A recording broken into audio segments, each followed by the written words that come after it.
को बादशाह खास व आम कहते हैं, अली का नायबो कायम मकाम कहते हैं। दलील इतनी ही काफी है उनकी अजमत में कि उन्हें हुसैन भी अपना इमाम कहते हैं। अस्सलाम वालेकुम नाजरीन, तमाम आशिकाने अली रसूल को कायम टीवी कनाडा के खुसूसी प्रोग्राम क़ससुल सयाम में ज़ाकिर अहले बैत सैयद मोहम्मद बहार ज़ैदी खुशामदीद कहता हूँ। और आज 15 रमज़ान है। तमाम मोमिनीन को जश्न आमदे इमाम हसन मुज्तबा अलैहिस्सलाम की बहुत बहुत मुबारकबाद पेश करता हूँ। और हम सब मिलकर ये मुबारकबाद पेश करते हैं हमारे ज़माने के इमाम के हुजूर। नाज़रीन, आज 15 रमज़ान है। आज उसकी विलादत है कि जिसने रसूल खुदा को पहली बार नाना कहा, सैयदा को पहली बार माँ कहा, अली को पहली बार बाबा कहा। जब इमाम मुज्तबा की विलादत हुई, रसूल खुदा सल्लल्लाहु अलैहि वसल्लम मदीने में न थे। आप किसी काम की वजह से मदीने से बाहर थे, लेकिन जब आप मदीने पहुंचे तो आपको खबर मिल चुकी थी। आप फौरन घर गए, मुबारकबाद दी और फिर पूछा कि या अली बच्चे का नाम क्या रखा है? मौला फरमाते हैं कि या रसूलल्लाह, क्या कभी मैंने आप पर सबकत की है? रसूल खुदा फरमाते हैं कि या अली जैसे तुमने कभी मुझ पे सबकत नहीं की, वैसे ही मैंने खुदा पे सबकत नहीं की, तो इसीलिए इस बच्चे का नाम अर्श से आएगा। इतने में ही जिब्रील अमीन अर्श से फर्श पर नाजिल हुए और आकर फरमाते हैं कि या रसूलल्लाह, क्योंकि जनाब हारून के बड़े बेटे का नाम शब्बर था, तो इसीलिए आपके भी बड़े बेटे का नाम शब्बर है। लेकिन क्योंकि आप अरबी हैं और उनकी जबान इब्राहिमी थी, इसीलिए अरबी में शब्बर के माना है हसन, तो आपके बड़े बेटे का नाम है हसन मुज्तबा। और आपको कहा जाता है इमाम सब्ज़कबा। उसकी वजह ये थी कि जब आप अर्श से फर्श की जीनत बने तो आप सब्ज कपड़े में लिपटे हुए थे। अब इमाम हसन आगोश रिसालत में परवरिश पा रहे हैं। आप नबी को नाना बुला रहे हैं, सैयदा को माँ बुला रहे हैं, अली को बाबा बुला रहे हैं। इमाम हसन मुज्तबा की जब विलादत हो गई तो उस विलादत के कुछ सालों में एक साल ऐसा भी आया कि जब मुसलमानों को रमजान का चांद देखने में बड़ी मुश्किल, क्योंकि उस वक्त कोई बड़ी बड़ी इमारतें तो होती नहीं थी पे चढ़ के देखा जाए कि चांद हुआ है या नहीं। सब परेशान थे। रसूलुल्लाह के पास पहुंचे, दस्तरद को जोड़कर कहने लगे कि या रसूलुल्लाह हमें बताइए कि रमजान का चांद हुआ है या नहीं। रसूल फरमाते हैं कि रमजान का चांद मालूम करना चाहते हो, जाओ सैयदा के घर पर जाओ और जाकर देखो कि अगर मेरे बेटे हसन मुज्तबा ने दूध पी लिया है तो इसका मतलब है कि चांद नहीं हुआ, और अगर दूध नहीं पी रहे तो इसका मतलब है कि चांद उग चुका है। और जब मुसलमान पहुंचे, देखा कि इमाम ने अभी दूध नहीं पिया, इमाम दूध को हटा रहे हैं, इसका मतलब रमजान का चांद हो चुका है। और किसी ने मुसलमानों की उम्मुल मोमिनीन जनाब आयशा रज़ियल्लाहु ताला अन्हा से पूछा कि सैयदा की किस्मत के बारे में तो कुछ बयान फरमाइए। तो उम्मुल मोमिनीन ये कहती है कि उसकी किस्मत क्या बताऊं मैं तुम्हें, उसकी किस्मत क्या बताऊं मैं तुम्हें, जिसका पैकर अर्श पर सजदे में था। ज़ोहर पढ़कर वो हसन की माँ बनी, असर में दोनों का सर सजदे में था। इमाम हसन जनाब सैयदा की ज़ेरे साया परवरिश पा रही है। जब जनाब इमाम हसन मुज्तबा अलैहिस्सलाम मस्जिद नबी से घर लौटते हैं तो आप रोज आकर बीबी फातिमा को रसूल खुदा का खुतबा सुनाते हैं। तो बीबी सुनती है तो आप बहुत खुश होती हैं। आपने ये बात मौला कायनात को बताई। जब मौला ने बात सुनी, आप फरमाते हैं कि चलो सैयदा, मैं कल घर जल्दी आ जाऊंगा और मैं भी अपनी बेटे की जबान से रिसालत का खुतबा सुनूंगा। मौला उस दिन जिस दिन इमाम हसन से खुतबा सुनना था, जल्दी घर आ गए और एक हुजरे में जाकर बैठ गए।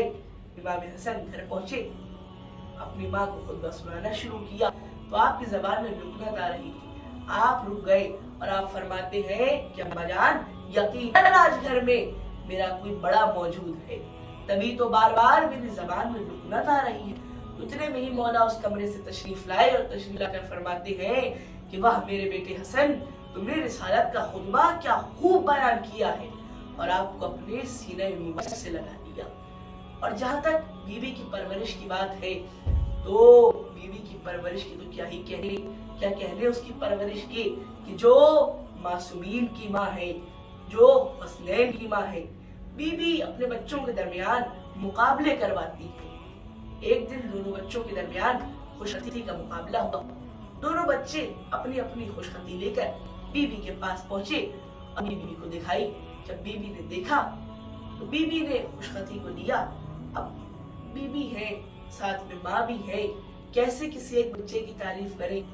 اگر حسین کی تعریف کریں گی تو حسن کی تعریف نہیں ہو پائے گی، اور اگر صرف حسن کی تو حسین کی نہیں ہو پائے گی۔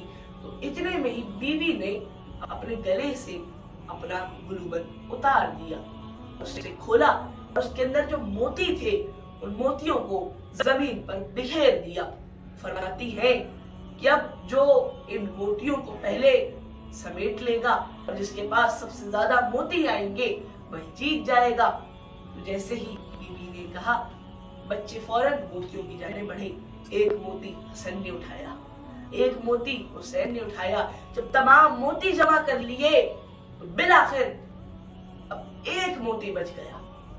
حسن حسین کو دیکھتی ہے، حسین حسن کو دیکھتی ہے، دونوں انتظار میں ہے۔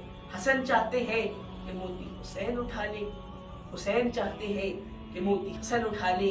وہاں پروردگار عالم نے جبریل کو حکم دیا، جبریل عرش سے فرش کی جانب چلے، فرش پر پہنچے، اپنے پر سے اس موتی کے دو ٹکڑے کیے۔ ایک ٹکڑا حسن نے اٹھا لیا تو دوسرا ٹکڑا حسین نے اٹھا لیا، اور اس طرح دونوں بچے یہ مقابلہ جیت گئے۔ اب کیونکہ امام حسن مجتبی گھر کے بڑے بیٹے بھی ہیں اور گھر کی ذمہ داریاں بڑے بیٹے پہ ہی ہوتی ہیں، تو اب امام حسن پہ گھر کی ذمہ داریاں ہیں۔ مولا علی کیونکہ باہر کام کرتے ہیں تو آپ گھر کی ذمہ داریوں کو دیکھتے ہیں۔ ایک دن ایک سائل گزر رہا تھا، ایک مزدور کے پاس پہنچا۔ سائل بھوکا تھا، مزدور نے اسے اپنے پاس بٹھایا اور ایک اپنی بوری میں سے روٹی نکالی اور اسے بھی روٹی دی اور خود بھی روٹی لی۔ مزدور نے تو روٹی توڑ لی، اب سائل مستقل کوشش کر رہا ہے کہ وہ سائل اس روٹی کو توڑ لے، لیکن روٹی ٹوٹی نہیں رہی۔ سائل پریشان ہے، بالآخر وہ اس روٹی کو چھوڑ کر اٹھ کھڑا ہوا۔ تو پھر اس مزدور نے بتایا کہ یہاں قریب ہی حسن مجتبی کا دسترخوان ہے، جاؤ وہاں تمہیں رزق ضرور ملے گا۔ فوراً سے ہی وہ سائل اس دسترخوان پہ پہنچا۔ امام کے دسترخوان پہ جیسے ہی پہنچا وہ اب ایک لقمہ خود کھاتا تھا، ایک لقمہ ذخیرہ کر لیتا تھا۔ امام نے دیکھ لیا، امام دیکھ کر فرماتے ہیں کہ نادان تو ذخیرہ کیوں کر رہا ہے؟ ہم تجھے ساتھ میں کچھ کھانے کو دے دیں گے تو اپنے ساتھ اپنے گھر والوں کے لیے لے جا۔ تو پھر اس کے بعد وہ سائل کہنے لگا کہ میں اپنے گھر والوں کے لیے نہیں بچا رہا، بلکہ میں تو اس لیے بچا رہا ہوں کیونکہ راستے میں ایک مجھے مزدور ملا تھا جو کہ سوکھی جو کی روٹی کھا رہا تھا، اور اسی نے مجھے یہاں کا پتہ بھی بتایا ہے، تو میں اس کے لیے کھانا جمع کر رہا ہوں تاکہ میں اسے بھی کھانا دے سکوں۔